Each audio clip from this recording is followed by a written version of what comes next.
자, 학생 여러분 또 시작할게요. 교과서 72쪽을 펴시면 됩니다. 이번 시간은 72쪽부터 73쪽까지 강수현상에 대해서 공부를 하겠습니다. 먼저 강수현상 그러면 어렵게 생각할 필요 없어요. 옛날에는 좀 구별을 했었는데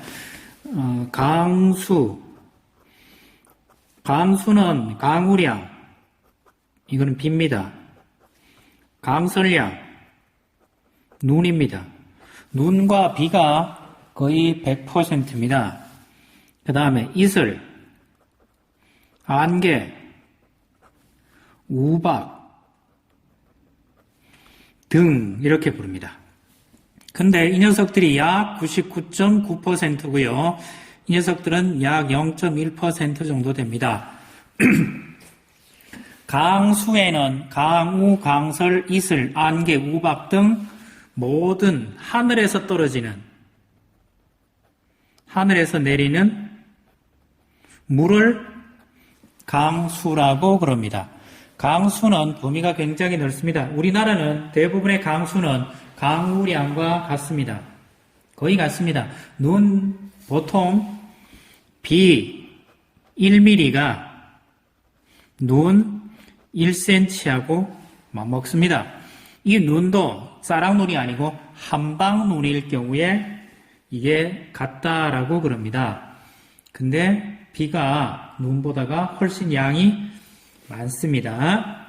근데 비 오는 것보다 눈 오는 게 좀 더 무섭다 그러죠. 축사도 붕괴되고요. 지붕 같은 것들도 붕괴되고 교통이 통제되고. 그리고 또 한 가지는 눈은 날이 추우면 쌓여 있다는 게 문제입니다. 지붕 같은 곳에 무거운 물덩어리가 높이 많이 쌓여 있으면 아무래도 지붕이 매에 앉을 수 있겠죠. 그래서 위험하다고 하는데 실제로 비 측면에서 보면 강수량의 측면에서 보면 강우가 강설보다는 훨씬 양이 큽니다. 그 다음 두 개 볼게요. 하늘에서 비가 오려 그러면 제일 먼저 무엇이 만들어야 됩니까? 하늘에서 비가 오려 그러면 다시 돌아오면 하늘에서 비가 오려면 무엇이 만들어야 됩니까? 당연히 하늘에는 구름이 만들어져야 됩니다. 구름이 만들어지는 것은 앞에서 우리가 했어요. 구름의 발생 과정 한번 한번 떠올려 보세요. 뜨거운 공기가 상승하고 팽창하고 그 다음에는 뭐해요? 기온 하강하고요. 기온이 하강하다 보면 이슬점에 도달하고요. 이슬점에 도달하면 뭐가 만들어져요? 물방울이 만들어지고요. 이 물방울이 하늘에 둥둥 떠 있는 것이 구름이다. 이렇게 했고요. 이 물방울이 만들어질 때 뭐가 하나 더 필요하다 그랬죠? 응결핵이 필요하다. 이 응결핵을 가지고 이 응결핵 주변으로 수증기들이 들러붙어서 거대한 물방울이 되고 이 물방울이 무게 때문에 땅으로 하강하면 그것을 비가 될 수도 있고 눈이 될 수도 있겠죠. 이런 것들을 가지고 부릅니다.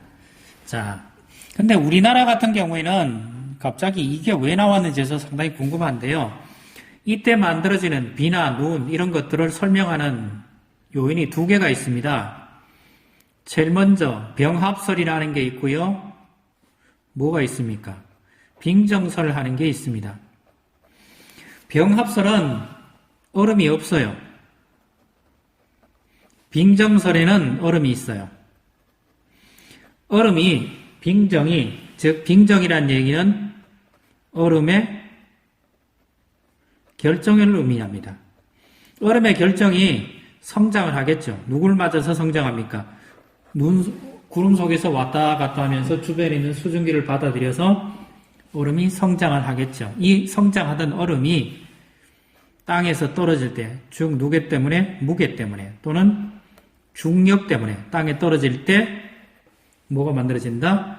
눈이 되거나 비가 된다. 그래서 빙정이 자라서 눈과 비가 되는 걸 빙정설 이렇게 부르고요. 병합설은 작은 물방울이 그냥 비가 돼서 뚝 떨어지는 것들은 뭐라 그럽니까? 병합설 이렇게 부릅니다. 빙정설이 맞습니까? 병합설이 맞습니까? 맞다 틀리다가 아니고요. 병합설은 우리나라 같으면 굉장히 뜨거운 여름. 이거는 여름 제외한 나머지 계절. 이렇게 부릅니다.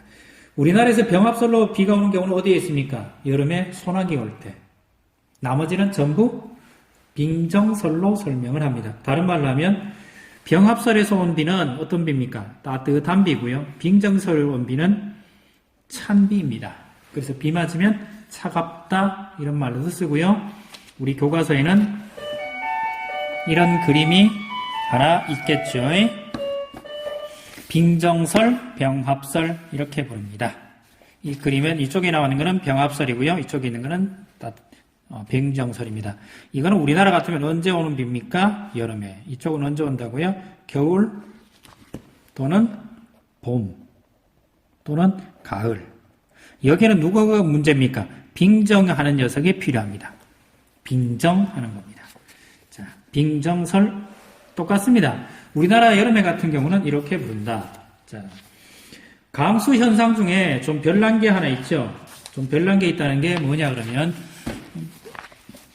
강수 현상 중에 좀 별난 게 뭡니까? 우박입니다. 우박은 주로 언제 잘 옵니까? 겨울에 오는 게 아니고 여름에 잘 옵니다. 우박은 물이 뭐가 된 거예요? 얼음이 된 거죠.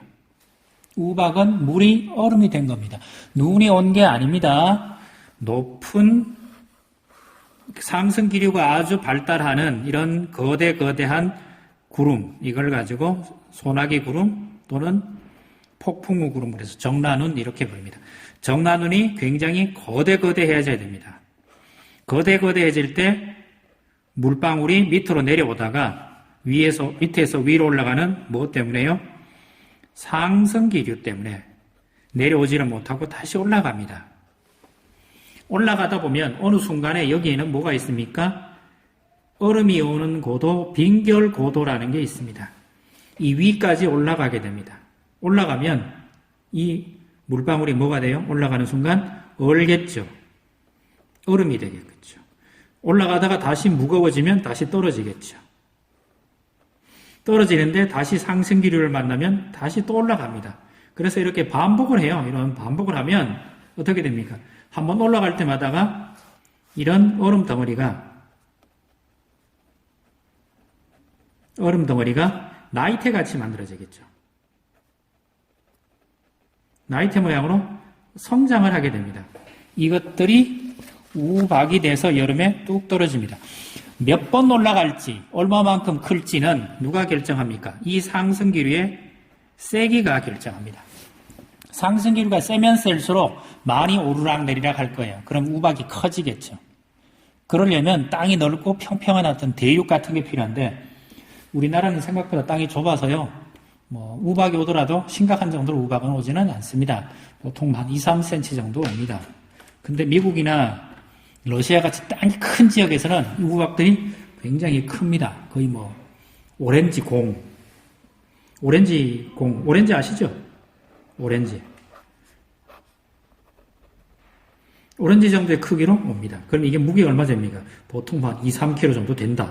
이런 소리를 하게 됩니다. 그거는 거짓말인 것 같고요. 물론 현재까지 온 최고 큰 것들은 수십 킬로짜리가 있어요. 보통 수백 그램짜리 우박은 옵니다. 지나가다가 오렌지 공에 머리를 맞으면 아프겠죠? 이것들도 강수 현상의 일종입니다. 문제 풀게요. 여기 스스로 확인하기 문제. 우리나라와 같은 중위도 지방에서 비가 내리는 현상은 강수 이론은 무엇입니까? 보통 이건 빙정설이라고 그럽니다.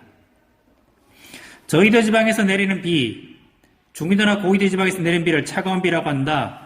저위도 지방은 물방울이 응결이 돼서 만들어졌죠. 그래서 그 다음에 고위도 지방은 물방울이 아니고 얼음이 또는 눈이 뭐예요? 녹은 것 이렇게 부르죠.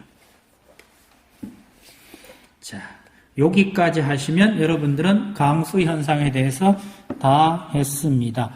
우리나라의 비는 대부분, 여름을 제외한 거의 대부분의 비는 빙정설로 설명을 할 수 있습니다. 빙정설입니다.